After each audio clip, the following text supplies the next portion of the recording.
We are back again, ladies and gentlemen. Welcome to the channel again. MK Party, they were asked a question about the evidence or maybe the strong case that they say they do have concerning the rigged votes. Okay, so obviously the question was based on asking them maybe to comment on that issue. Okay, but obviously, guys, we all know that when things are going to go to court, you usually many times the parties or any person who's been asked, they usually step back a bit. Okay, they don't want to speak out of 10.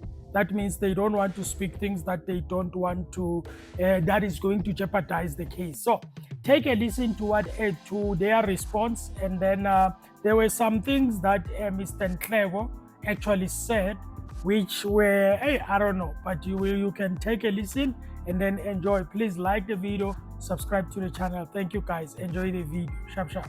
Wrong. There's certainly a lot that went wrong. We may choose to ignore certain things because we want to. But we decided that we're not going to ignore those particular things. Some of the things were just glaring kind of evidential material in terms of how misadministered the past elections were, for an example. Be it from the transportation of your ballot boxes, ballot papers, and everything else, those things kept on coming up. But largely, I think people decided to ignore things such as that.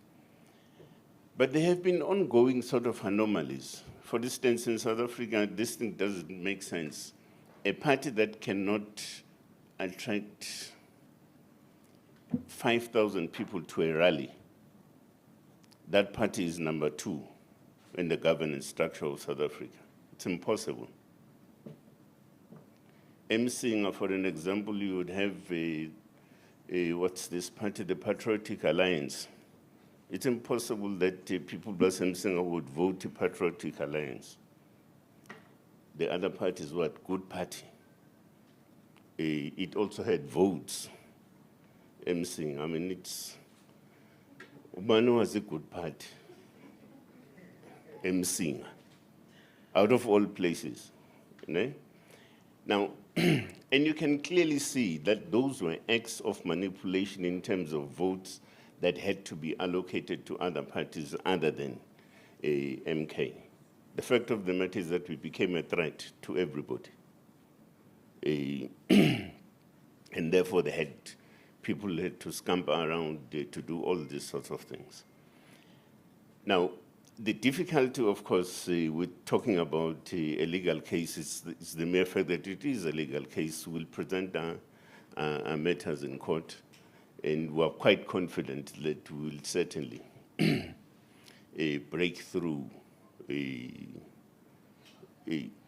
all the identified sort of anomalies in the election thing.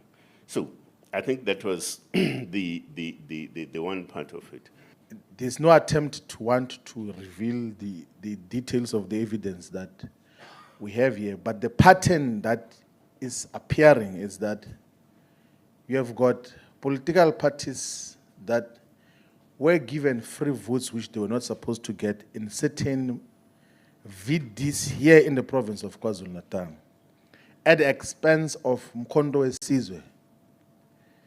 And the manner in which those who did so did it, they forgot to shift the votes in all the ballots because there were 3 ballots for these elections. So you find that in ballot 1, Mkondo Sizwe has got 8,000 votes, but in ballot 2 has got less than 20 votes.